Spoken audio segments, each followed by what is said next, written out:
I suppose on some level, every actor aspires to be a chameleon, and by that measure, few are as gifted as Idris Elba. Think about it. He's nailed it as an American gangster. I gotta remind who the you work for. A British detective. Everyone, take cover! A temporary boss at a paper company. Okay, so we're on the same page. Great. Okay, so we're on the same page. Great. Okay, Michael. Okay, Michael. No, What you seriously. doing? Beyonce's husband. You are so bad. And a Norse frickin' god. Do you think that you can deceive me? Now, the real Idris Elba moved to the U.S. from London, the city where he grew up, and his big break came on what might have been the greatest TV series ever, at least it was to me. Man, we done worrying about territory, man, what corner we got, what project. Game ain't about that no more. It's about product. That is The Wire. He was Stringer Bell, and he did it with such a dead-on American accent, nobody had any idea he was British. Adjourn your asses. So with the critics and the fans still obsessing over Stringer years later, how does he feel about the legacy of The Wire? Especially now that he's got so much else going on. He goes after Nick Cage, in a way, in Ghost Rider 2, and a few weeks back, he signed on to play Nelson Mandela in an upcoming film about the great Mandela's life. Now, for any actor, how daunting is that? Even one who scored a Golden Globe this year for his work on Luther, which is a BBC drama about a brilliant, yet over-the-line detective. Stay away from Zoe! Oh, and in his spare time, Idris is a musician and DJ who often goes by the name Big Driss. Show me where you coming from, girl. Now he's in Canada shooting a movie called Pacific Rim. It's giant monsters versus giant robots. And if it sounds crazy, well, for Idris, it's just another transformation. Oh,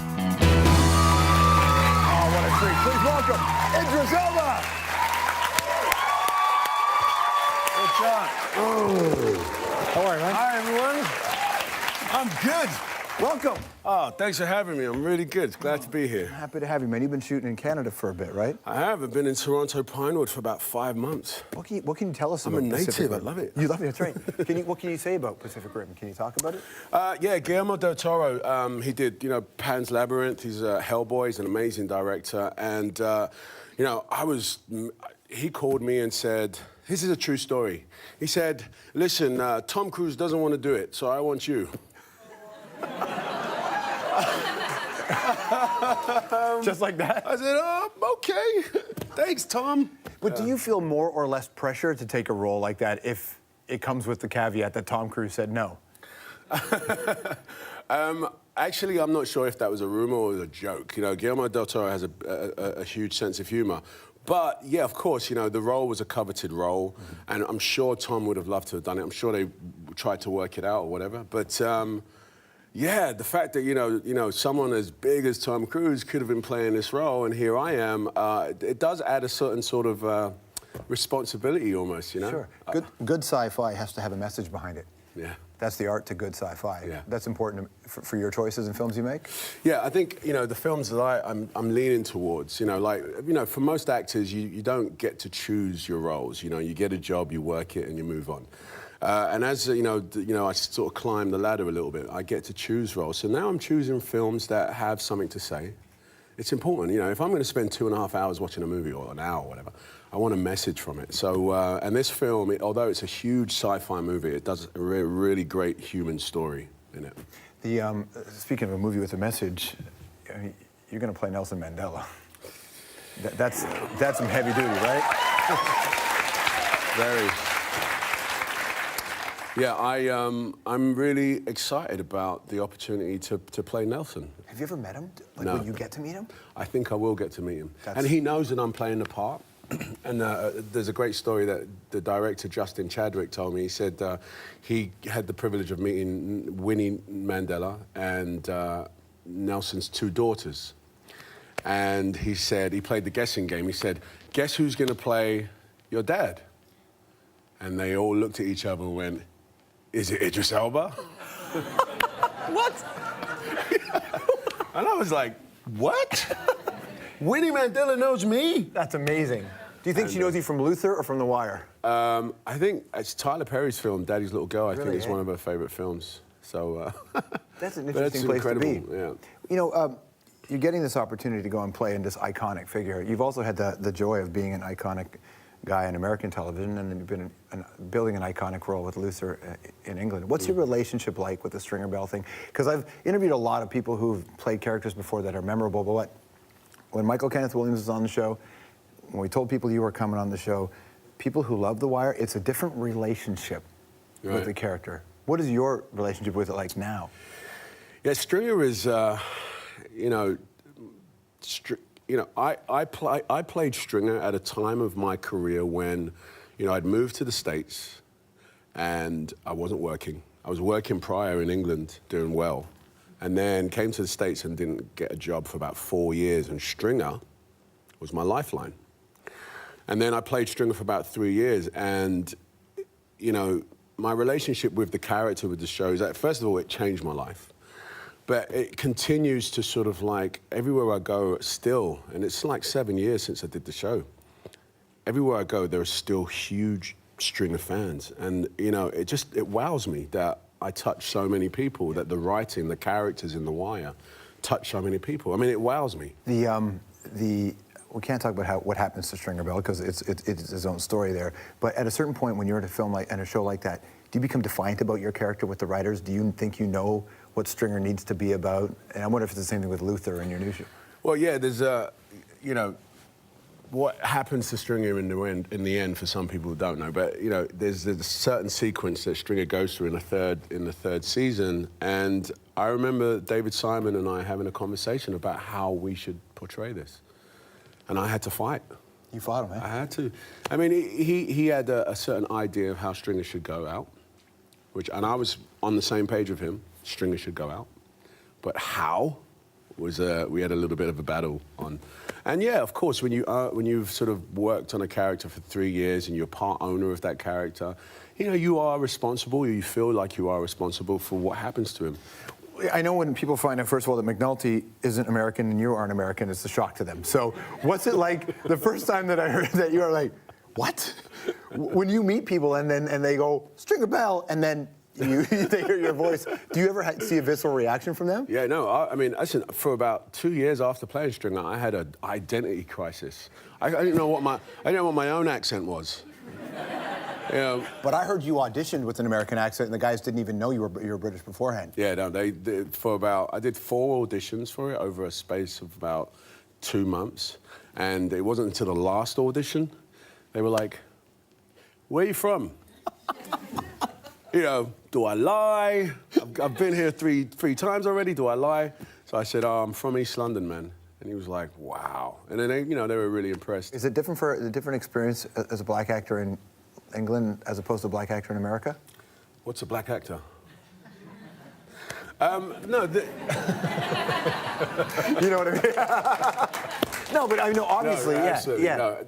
The experience of, you know, in England, although very multicultural, right? Like Toronto actually, very multiracial, and has a history of that, wasn't actually represented in television as much. So, you know, we wouldn't see, you know, Afro-Caribbean people on television and characters as much as we'd like to, as much as we'd seen in America. So that was the main difference. However, the actual, you know, finding a job, getting a job, the politics surrounding being a black man in the film industry is all the same all over the world. And, you know, so there was no, I didn't get to America and suddenly it was gravy. In fact, I got to America and didn't work for 4 years. Right. And partly it's because my accent was terrible. Really? Yeah. So I practiced every day. Like, I lived in Brooklyn and Manhattan, and I just walk around with an American accent the whole time. It's actually, and it's not just acting for you, obviously, there's so many other things that your music's important to you. And you can follow, if you follow him on Twitter, you'll find out when you are DJing a set. Here's some of him in action, by the way.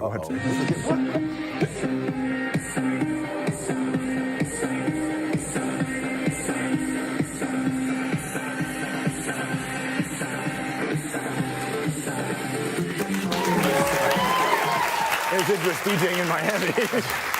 Where'd I get that shirt from? Look at that shirt. That shirt's bright. You were DJing long before you were a famous actor, weren't you? Yeah, I started off DJing as I was about 14 years old. My uncle was a DJ, and he did weddings and christenings, and he dragged me along, and I ended up DJing for him when he had too much to drink. So that's a true story. And so yeah, but by the time I was 16, I was on like pirate radio and DJing in clubs, and I just love doing it. You know, I do it for the keeps my feet on the ground. Right. And by the way, you know, people, you've been out to clubs, you don't care who the DJ is half the time, you just want to dance, you know, so I love it, it keeps me alive. All right, stick around, we're going to talk Britain, Beyonce, and Stringer Bell. More Anthropology with Idris Elba after this.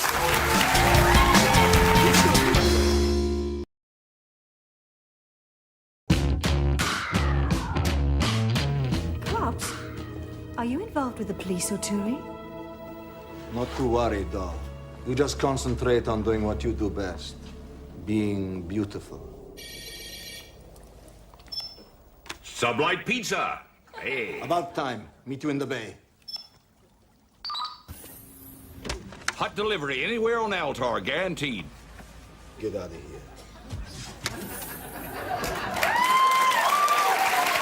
Amazing. Whoa. Let me tell you. Yeah, that's one of your first TV credits, right? In case you didn't notice, that wasn't my voice. Yeah.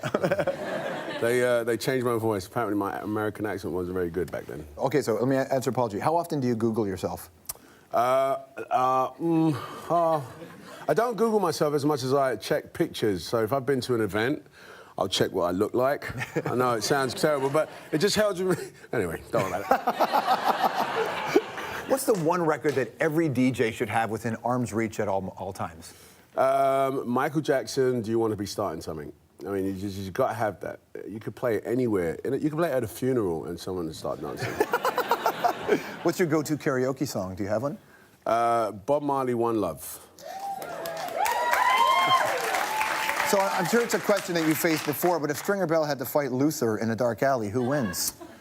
Good question. I think Luther would beat Stringer. Really? But intellectually, I think Stringer would beat Luther. So what if Idris shows up and has to get in there? Who wins that fight? This is what I would do. I would punch Luther in the mouth, and I'd do a business deal with Stringer. Who's more intimidating, Beyonce or Jay-Z? Who's more intimidating? Yeah.